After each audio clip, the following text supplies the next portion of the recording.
Okay, hello, my name is Sansuela Burgess, and I'll be talking about abolishing the death penalty.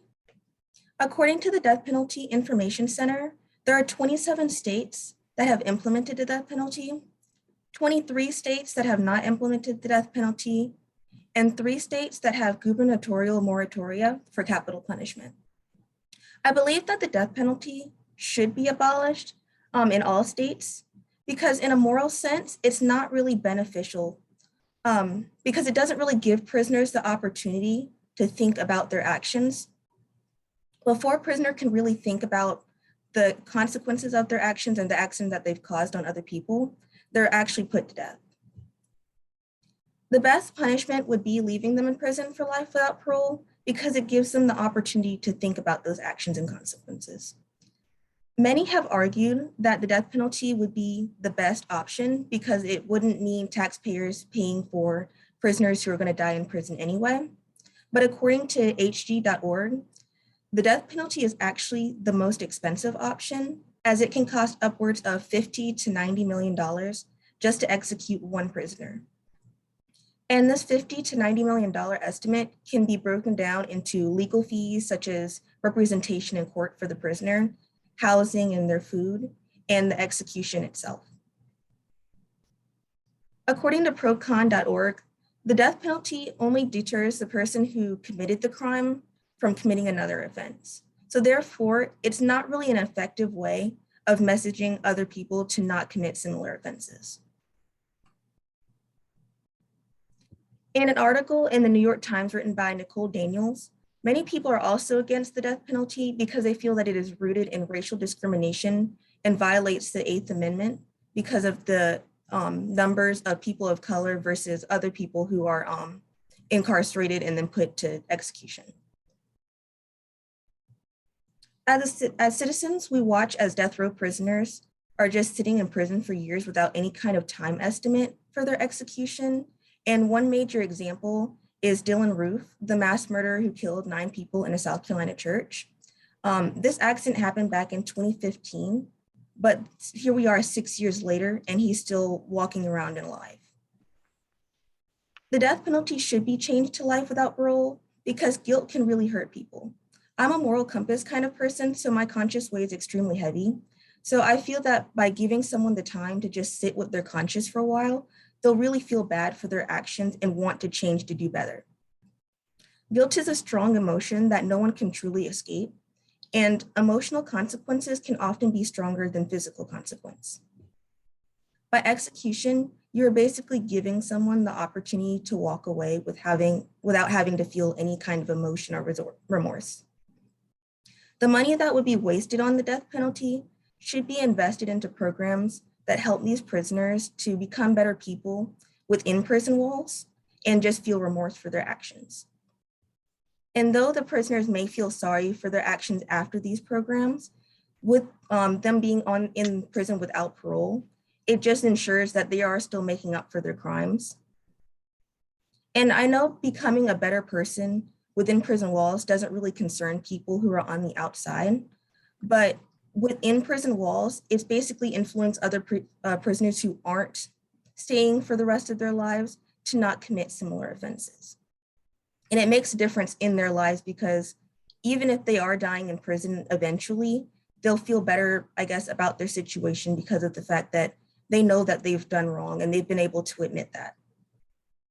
Everyone deserves a second chance, and this second chance may not make up for what they've done, nor does it take the place of their consequences, but it also gives them the opportunity to find a better version of themselves, and they can teach others how to not be in their position in the future.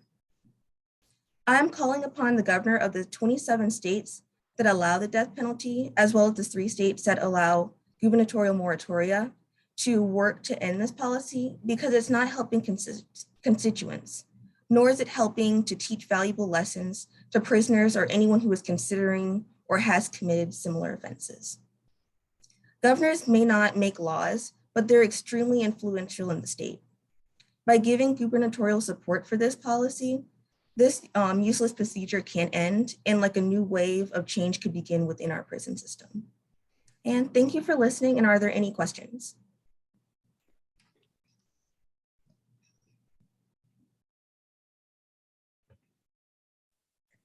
Yeah, so obviously our prison system is extremely messed up.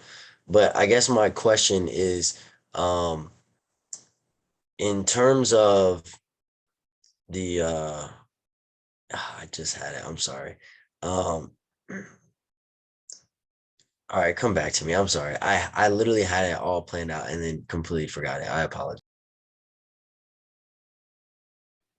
So I had a question. So you said that you kind of suggested that they should take the money that would cost to like enact the death penalty to put it back into prisons and like start different kinds of programs. Like what kind of programs were you thinking of for the prisoners? So for example, like my uncle was a pastor in Milwaukee, and he used to partner up with local prisons. And what he would do was he would meet like with the prisoners and kind of like have like little sessions with them to kind of like I guess get them to I guess understand their consequences of their actions and become better people. So I feel like lots of churches would be like on board to just come to talk to prisoners and just kind of like I guess offer that opportunity to I guess, in a way, like repent for what they've done. So I feel like it gives like peace of mind to families that they know whoever did this crime knows how much harm that they've done to like their families and all.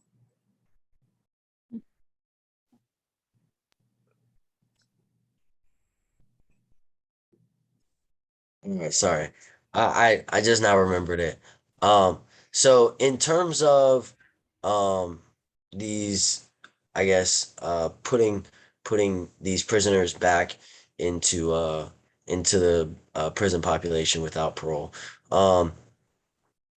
What if instead of using those programs and seeking remorse, they have mentally disabling attributes that are detrimental to the prison population instead of helping prisoners that might not be spending uh, their full lifetime in there. They actually are detrimental to the prison population, and sending more criminals, more violent criminals out into our world, where innocent people can get hurt. I don't hold that personal belief, but it is an argument you might get. So what is your take on that? So, like I said, I really think that we should keep the part where they stay within prison. But I just feel like, as a moral thing, just trying to help them understand the consequences of their action and like the harm that they've done could, I guess, drastically help. But in the case of someone who's like really, I guess, detrimental to the rest of the prison environment, I know they do separate some people because I think at one point Dylan Roof was also separated from the rest of the prison population. I think they should definitely do things like that to separate them from everyone else.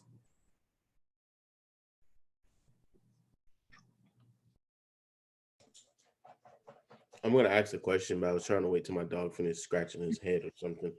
But so like I said, I like to play devil's advocate about a whole lot of things. So now I'm gonna bounce a question off of you. So what about a person that possibly killed someone before, and they went through the rehabilitation, they deemed them necessary to be able to live a happy life. It happened when they were 18. They're now 40. They said, yeah, you're okay. You rehabilitated and everything. You did 22 years in jail. Of course, the person, nobody's going to be the same in 22 years. So what if they reinsert them into daily life and they kill again? What should that person get?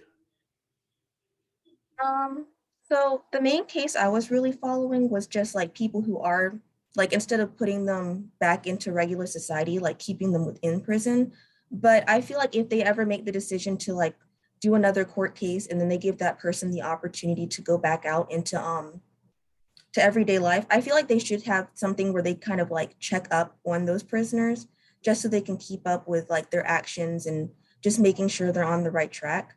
But in the case of them like going out and killing again, I think that they should be kept within prison and not released again. Okay, and I had like one more so this is like a real scenario. It actually happened over the summer. So there was this guy, he killed his ex girlfriend's new boyfriend. In 6 months he was out of jail. and then he went back to be with his ex-girlfriend. They ended up getting in a fight and he killed her. So do you think he deserves the death penalty or not? I feel like he would deserve it. However, just looking at the like economic side of it, is it really worth keeping like executing someone for 50 to 90 million dollars versus keeping them like within prison for, I think one of the sources I saw said that it could cost around like 144,000 to, I think another source said like 400,000 for the like if they stayed in prison with like without parole. So I think there's, with the costs that come with death penalty, legal costs are obviously like a large chunk of the appeals that can be made. And obviously there's costs that are associated with when it comes time to, like, I think about, like I said, I'm from Oklahoma. So I think about earlier in the year, we saw Kim Kardashian was like the leading movement on that one with stopping an execution from happening because there's just not enough evidence. So do you think that if there is absolutely, there's no doubt that this person did this, that to reduce some of those costs that it costs to maintain prisoners, that we should put a limit to how many appeals they can make in their case? I definitely think that they should put like a limit on appeals, because I know that Dylan Roof recently tried to put in an appeal after, and it's like I said, it's been like 6 years since he committed his crime. So I definitely think there should be like a limit on those appeals. All right. Are there any other questions? All right. I think you are good to stop your recording.